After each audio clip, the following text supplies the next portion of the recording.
Karbi Chinese go back. এয়াই নেকি অসমত খিলঞ্জীয়াৰ অস্তিত্ব?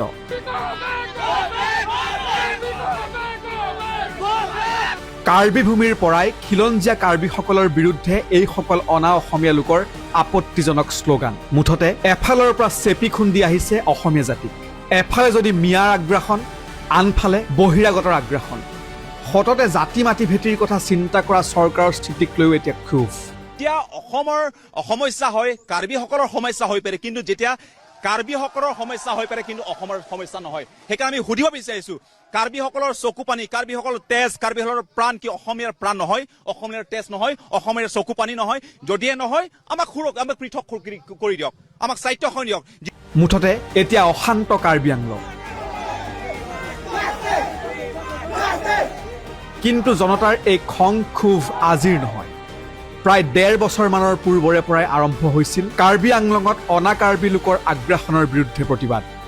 বিশেষকৈ পশ্চিম কাৰ্বি আংলঙৰ ডংকা ৰাজচক্ৰৰ পিজিআৰত থকা ১১,৬০৭ বিঘা মাটিত অনা অসমীয়া আৰু অকাৰ্বি লোকে বেদখল কৰাৰ অভিযোগ। ভিজিআৰ আৰু পিজিআৰত মাটি মূলতঃ বিহাৰী আৰু বাংলাভাষী লোকে দখল কৰা বুলি কাৰ্বি জাতীয় দল সংগঠনৰ নেতৃত্বই কৰি আহিছিল অভিযোগ।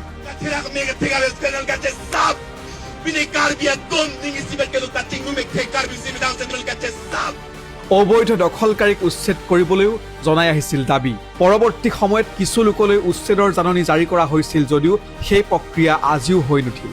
আৰু এয়াই আৰম্ভণি। নিজৰ ঘৰতে আলহী হোৱাৰ ভয়ত যোৱা প্ৰায় ৭ দিন ধৰি কাৰ্বি আংলঙৰ পৰিস্থিতি অধিক অৱনমিত হয়।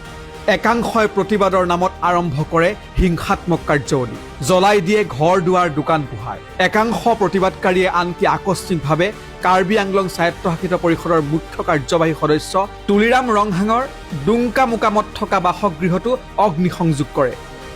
আৰক্ষীয়ে এতিয়া আলোচনাৰ মাধ্যমেৰে সমস্যা সমাধান কৰি শান্তি শৃংখলা বৰ্তাই ৰাখিবলৈ জনাইছে আহ্বান। কালিৰ পৰা আপুনি চাই আছে, আমি ৰাইজৰ লগত কথা পাতি বুঝাই মেলি মই নিজে অকেলে গৈছিলোঁ ক্ৰাউডত। আপুনি দেখিছে কোনো মোৰ লগত নাই, না PSO নাই, মই কথা পাতিছোঁ। কালি ঠিক কৰিছে, কালি ঠিক হৈছে স্থিতিটো। আজি আকৌ আমি স্থিতি ঠিক কৰিছোঁ। তেওঁবিলাকে আকৌ এতিয়া পুলিচৰ ওপৰত দুটা ফালৰ পৰা আপুনি দেখিছে আক্ৰমণ কৰিছে। about 38 পুলিচমেন ইনজাৰ হৈছে। মোৰ IPS অফিচাৰে ইনজাৰ হৈছে, মোৰে ইয়াত লাগিছে কান্ধাত। মই আপোনাৰ মাধ্যমৰ পৰা চিম্পল কথা চাবক জনাব বিচাৰোঁ যে আমি ৰাইজৰ লগত আছোঁ, আমি ৰাইজৰ লগত মিলি পেলাই শান্তি বিচাৰোঁ।